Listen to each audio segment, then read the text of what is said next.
So it was a really early summer night in Missouri, and it was one of the wildest games at the beginning of a conference schedule that I can remember. Georgia having to come back on Missouri in 2012. It was a sea change moment in the SEC when two teams, Mizzou and Texas A&M, came into the league for the first time, and nobody really knew what to think about it or make of it. I mean, South Carolina had been in the SEC for 20 years at that point. I remember when that happened, and that was definitely a big deal. But, Kirby Smart recently was talking about what has become the new future of the SEC, which is the addition of Texas and Oklahoma. And he said, our brand extends further west, talking about Georgia and the SEC. Two tremendous programs. When you add those two in, it makes scheduling much tougher. And he said, it's extremely tough. I mean, the fact that, talking about Texas and Oklahoma, the fact that they're in our conference, they're further away, they're powerful, they've got a great state to recruit in. Both of their coaching staffs are really good. Stark, talking about Sarkisian and Brent Venables, both have SEC kind of experience. They both know the climate they're jumping into, and we think it makes our conference better. It makes it better for sure. It makes it a better league. It makes it harder to win. It makes it more challenging to go 12-0, go 11-1. I'm trying to think. In 2020, Georgia went 8-2. They went 7-2 before the bowl game. That's, in Kirby's time, it's 17, 18, 19, 21, 22, and 23. They were either undefeated in league play or they had one loss in regular season. I don't think I'm wrong about that. Now 18 was LSU, 19 was South Carolina, 17 was Auburn. Two of those were on the road. And then of course they've not lost a league game or a regular season game in the last three seasons. It is astonishing they didn't get into the playoff when you consider that, but whatever. But now you're entering a new phase where it doesn't matter if you lose in the regular season. It matters if you lose 4 games. It just doesn't matter if you lose, one game. One game is not going to keep you out of the college football playoff. One game is no longer going to, your season won't live or die with Jacksonville. It will not take that rivalry. It will not take away what that rivalry has been. Let me just sidetrack on that for a second. Georgia, Florida became bigger, it feels like, became bigger when the SEC East became a thing. But that game's always been huge. And that Auburn, Georgia, that Deep South's oldest rivalry, they weren't in the same division. That didn't take that away, So these games are still going to matter a ton. A lot. And if you're, Georgia and you're going to Texas, that's a rock star game. They're both going to be top 5 teams going into the season, but that's a rock star game, matchup, brands, all of it. Those programs are what you think about when you think about college football. And, we're in baseball regionals right now, and you get to see Texas A&M and play Texas, and just all the weirdness of that rivalry. That's all coming back. Like, we're getting that back in. We're getting that back into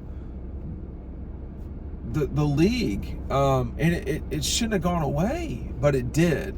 And so, I think, with Oklahoma and Texas coming in, it will make the league extremely difficult to win. Texas, Georgia, Bama, LSU, those teams alone could at any moment win a national championship. Just look at 3 of the 4 have won the national championship every year since 2019, with the exception of this past year. So I think the results speak for themselves. So it's an extremely challenging league. But, Georgia, so long as it has Kirby Smart, will be fine, because he understands that the way in which Georgia has to compete on the day-to-day, level, the institutional knowledge that you have to have, and all of the things that you have to do in order to win big. Will it be strange to not play South Carolina and not play Vanderbilt? I think it will be like, well, where did the kind of breaks go? Not that South Carolina was that way, but Vanderbilt was. And sometimes South Carolina was, sometimes, depending on the year. But that's gone. And it's replaced by, visits to Austin, more visits to Tuscaloosa. Instead of playing Vanderbilt, you could play, it looks like, Georgia's more likely to play Arkansas as often as they're going to play Vanderbilt. That's weird. I have to say, that's strange. Georgia and Vandy have played, I think, every year since the 50s, and there have been things that have happened along the way where games like that have gone away. Georgia Ole Miss played forever, and that stopped after 2002. So these things happen, but Georgia, Texas, Oklahoma, Alabama, Tennessee, Florida, there's just too much firepower. There's too much star power in this league now. Kirby and them are going to have to continue to fight all the way. You're replacing South Carolina and Vanderbilt with Mississippi State and Texas, and honestly, and with Alabama. So that's going to be a challenging thing. He always talks about how tough things are, challenging, tough, whatever, term that he likes to use. But the good news is, you no longer have to live or die with one game in the regular season. And it used to be that when you lost mattered. So it was okay to lose your first game of the season, but you could not lose in November. And then that kind of went away when, Alabama won a national championship with a November loss. They did that twice in a 5-year period or 6-year period. Georgia lost in December and won a national championship 2 years ago. So, the rules have gone out the door, but I very much remember clearly how important it was to play well as the season went on. But that was a time when going to the Citrus Bowl was a big deal, and that's over. So the college football's changed. We're going to see how things maneuver as we go on. I do think Texas is better positioned for their transition into the SEC. It has been fun, watching Texas and OU gird themselves up for what they're getting into. I don't know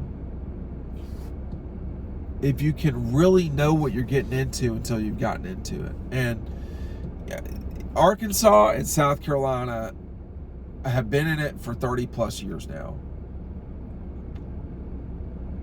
And they've never sustained success in football. Period.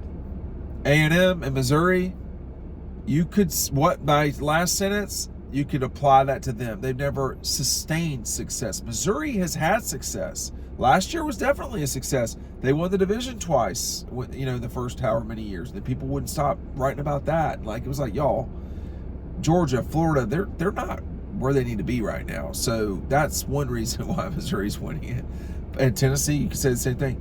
But you would imagine Texas would be better prepared to come into this thing, but we're going to see. Oklahoma, I think, will have a harder time. But we'll see about that too. Texas is just a bigger program, a better program in terms of sports, generally speaking. Although Oklahoma has a lot of really good, they're good at a lot of stuff. When I'm talking about football, right now Texas is firmly better than Oklahoma. They just are. And they have been better these last 2 years, it seems. But certainly this past season. But, you know, they lost to Oklahoma. They had no business losing that game, and they did. And now that's going to be an SEC game. And now it's going to be very curious to watch and see all of the things that happen in this league with the addition of those two. You've got Georgia, Texas. You're going to have Alabama, Oklahoma. You're going to have LSU, Texas in the future. Oklahoma, Georgia, although I don't think that, I mean, that to me does not strike as much as Texas, Georgia, but that's my opinion. And, you know, Oklahoma, Arkansas, that will be fun. Mizzou, Oklahoma. You got Texas A&M, Oklahoma. Texas A&M, Texas. Is there going to be a lot of brand that comes into the SEC now? It's going to be a lot of fun from here on out. And yeah, Kirby's exactly correct. It's going to be very difficult.